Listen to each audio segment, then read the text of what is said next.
안녕하세요. 속풀이 짬뽕 알뜰 세트입니다. 얼마 전 김진웅 KBS 아나운서가 당나귀 귀에 출연하여서는 선배님께 결례인 말일 수는 있지만 도경화는 누군가의 서브로 살고 있다며 본인은 그렇게 살지 않을 것이라는 이야기를 했었는데요. 본인이 더 돋보여야 하냐고 묻자 본인은 내조가 힘든 타입이라고 이야기를 합니다. 이는 그대로 공중파를 타고 방송되었고, 장윤정은 친분도 없는데 상대가 웃지 못하는 말이나 행동은 농담이나 장난으로 포장될 수 없다며 가족 사이에 서브는 없다는 글을 인스타에 올리는데요. 결국 김진웅은 경솔한 발언으로 도경환, 장윤정 선배님께 심려를 끼쳐드려 죄송하다는 글을 올렸는데, 장윤정은 사과 문자를 받았다는 글을 인스타에 올리기도 했습니다. 그러나 누리꾼들은 도경환에게 사과를 해야지 왜 장윤정에게 사과를 하냐며 또 욕을 했었는데요. 이번엔 이렇게 올여름을 달궜던 신상 빌런들을 모아봤습니다. 그럼 한번 볼까요? 첫 번째는 힐스테이트 아파트입니다. 최근에 분양한 분양가 8억짜리 힐스테이트 아파트의 하자 근황이라는 글이 화제였는데요. 이렇게 마감 처리가 1도 안 되어 있는 모습을 보여줬는데 여기저기에 금이 간 모습을 보여주기도 하였습니다. 벽이 아예 휘어져 버린 세대도 있다고 하며 문 위에 이런 식으로 부셔져 있는 하자가 그대로 보인다고 하는데요. 심지어 문도 아기가 맞지 않아 이렇게 튀어나와 있다고 합니다.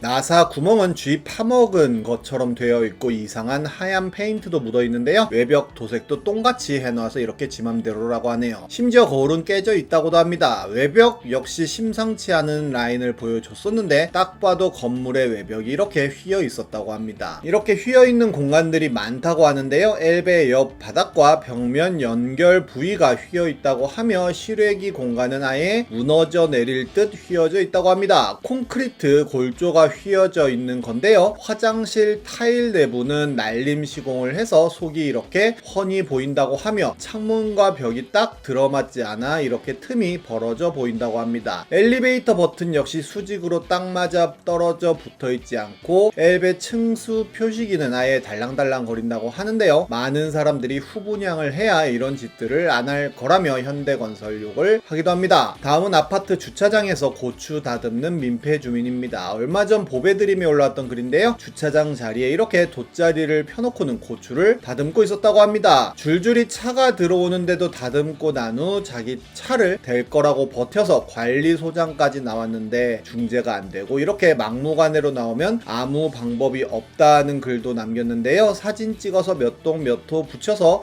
엘베에 붙여놓으라며 동네 사람들이 알아야 할 거 아니냐는 댓글이 올라오기도 했는데, 보배드림에는 이런 식으로 주차장에서 고추 말리기를 하는 장면이 잊을만 하면 올라오곤 합니다. 심지어 같은 자리에서 빨래를 말리는 기괴한 모습까지 보여주는 입주민도 있었다고 하네요. 다음은 귀멸의 칼날 도찰하다가 걸린 한 남성입니다. 한 여성분은 소름 돋는다며 이 사람이 본인과 같은 어학교 같은 시기에 입학한 남잔데 일본 입국하고 4일차밖에 안 된 시점에서 처음 만났을 때 본인 보이즈바에서 일한다고 자기소개하길래 너무 거부감 들어서 연락 점점 씹기 시작했는데도 계속 와서 참다 못해 그만해달라고 했더니 알겠다 해놓고 계속 보내다가 갑자기 고백했다고 하는데요. 이 변태는 블루레이 200장을 남의 신용카드로 샀다가 체포됐는데 압수된 폰에서 귀멸의 칼날 도찰 영상이 발견되는 바람에 이렇게 뉴스까지 타게 되었다고 하네요. 다음은 자전거로 차 긁었다고 300만원 요구한 여성들입니다. 얼마 전 네이트판에 올라온 글인데요. 며칠 전 초등학교 4학년인 아들과 둘이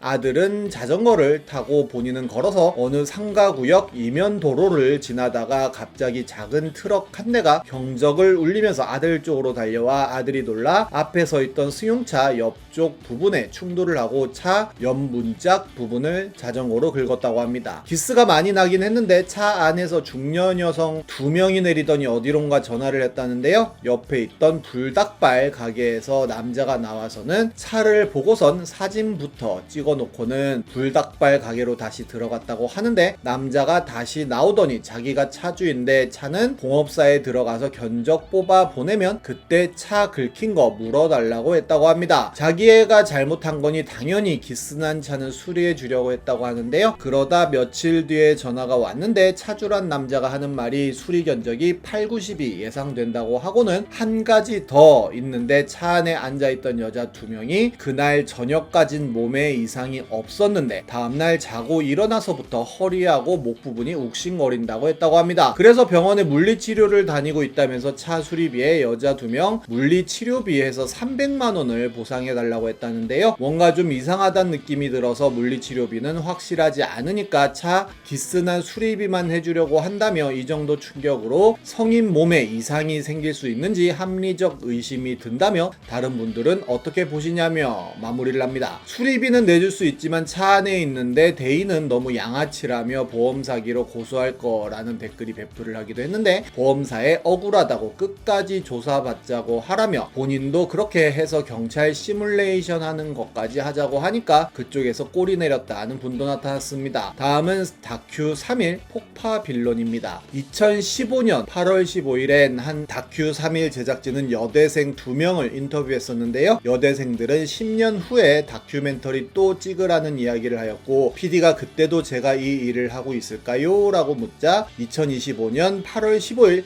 여기 안동역 앞에서 촬영을 다시 하자는 약속을 하였고 PD 역시 약속을 지키겠다는 이야기를 합니다. 2025년 8월 15일 7시 48분에 만나기로 하자며 다 찍었다며 마무리를 했는데요. 실제 해당 유튜브 클립에 주인공 여성분이 그때 꼭 배웠으면 좋겠다는 글을 남기기도 했습니다. 이 이야기가 유명해지자 그 시간에 많은 사람들이 진짜로 두 여대생이 올지 궁금해하며 구경을 오기도 했고 다큐 3일 제작진은 유튜브 라이브로 해당 방송까지 합니다. 그런데 누군가가 유튜브 라이브의 댓글로 안동역에 폭발물 설치를 했다는 글을 올렸고 이렇게 소방차와 경찰 특공대가 출동하는 등 긴급 상황이 벌어지게 되는데요. 하지만 폭발물은 발견되지 않았고 해당 글을 작성했던 범인 역시 얼마 안 돼서 잡혔는데 서울에 살고 있는 고교생이었다고 하네요. 어쨌든 7시 48분 정각에 한 여성이 제작진에게 다가왔고 자신이 약속 당사자라고 밝혔지만 본인 요청에 따라 모두 카메라 전원을 껐다고 하는데요. 그렇게 10년짜리 낭만의 만남은 폭파범의 협박이 있었어도 지켜졌다고 하네요. 다음은 여교사 폭행에 전치 12주 중상 입힌 중3 학생입니다. 경남 창원의 한 중학교에서 벌어진 사건이라고 하는데요. 중3 학생이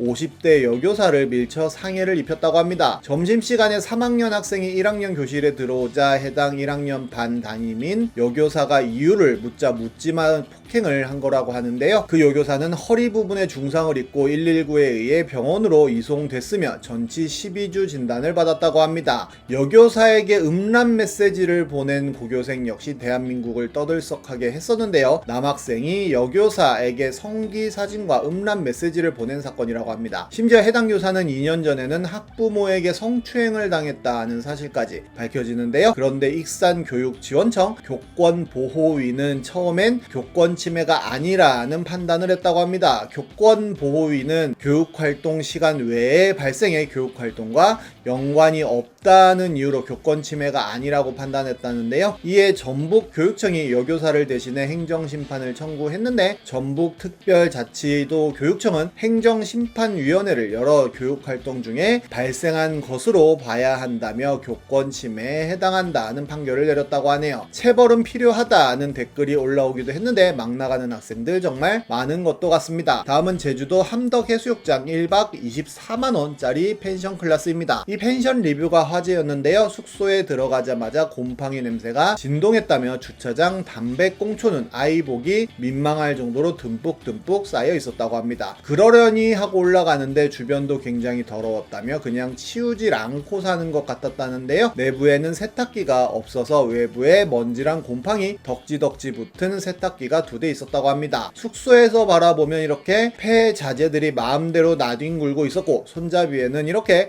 곰팡이 같은 무언가가 잔뜩 묻어 있었다고 하는데요. 곰팡이들이 복도를 완전히 잠식하고 있었고 문에도 하얀 곰팡이들이 뒤덮고 있어 정말 들어가기 싫었다고 합니다. 에어비앤비에서 본 사진은 이랬다고 하는데요. 실제로는 청소를 하지 않아 이렇게 창틀에 먼지가 수북하고 모텔보다 여인숙 같은 느낌으로 꾀죄죄한 느낌이 컸으며 비누도 이런 게 놓여 있었는데 빨래 비누 냄새가 났다고 합니다. 어쨌든 짐을 풀고 애 먹이려고 소고기를 사갔는데 해봤는데 구우려고 보니 가위나 집게도 없었다고 하는데요. 사장님에게 주방에 가위 없나요? 라고 물어보자 가위는 없다고 했다고 합니다. 일부러 고기 구워 먹을까봐 안 뒀다고 했다네요. 그리고 식기가 정말 테러블 했는데 프라이팬은 이렇게 다 까진 채로 널브러져 있었고 식칼은 부러진 채로 꽂혀 있었으며 웍은 안에 코팅이 떨어져 나가 있고 도마는 이렇게 난도질이 되어 있었다고 합니다. 심지어 프라이팬은 열 변형으로 찌그러져서 인덕션에서 사용조차 되지 않았다고 하네요. 사장님에게 이거 과대 광고 아니냐고 이야기하자 오히려 버럭하면서 뭐가 과대 광고냐며 키친타올이랑 가위 없는 게 과대 광고냐고 했다는데요. 게다는 또 이렇게 너무 가팔라서 아이가 떨어질까봐 조마조마했었다고 합니다. 결국 어이가 없어서 글쓴이가 에어비앤비에 리뷰를 남겼더니 여전히 댓글로 자기는 억울하다는데 당최 뭐가 억울한 건지 진짜 이해가 안 된다며 마무리를 하는데요. 정말 이 손잡이는 심해도 너무 심한 것 같네요. 다음은 정자의 텐트 친 몰상식입니다. 보배드림의 18일에 올라왔던 글인데요. 삼척 하방해수욕장 정자에 텐트를 치고 피스와 나사까지 박은 사람이 우리나라 사람 맞을까요? 라며 어떻게 자기 텐트 친다고 정자 마루바닥을 뚫을 수가 있는지 정자에 텐트 치고 거기서 캠핑을 했다는 거 아니냐며 동네 분들이 저럴 리는 없을 테고 정말 캠핑장 갈 돈이 없으면 그냥 집에 있으라고도 합니다. 혹시라도 삼척 시청분들이 보시면 6월 28일 CCTV 확인 가능하면 반드시 찾아서 법적 처벌 바란다며 마무리를 했는데요. 노숙자 인성을 가진 빌어먹을 놈이라는 댓글이 올라오기도 했는데 해당 사진은 굉장히 널리 퍼지기도 합니다. 범인이 잡혔으면 좋겠네요. 지금까지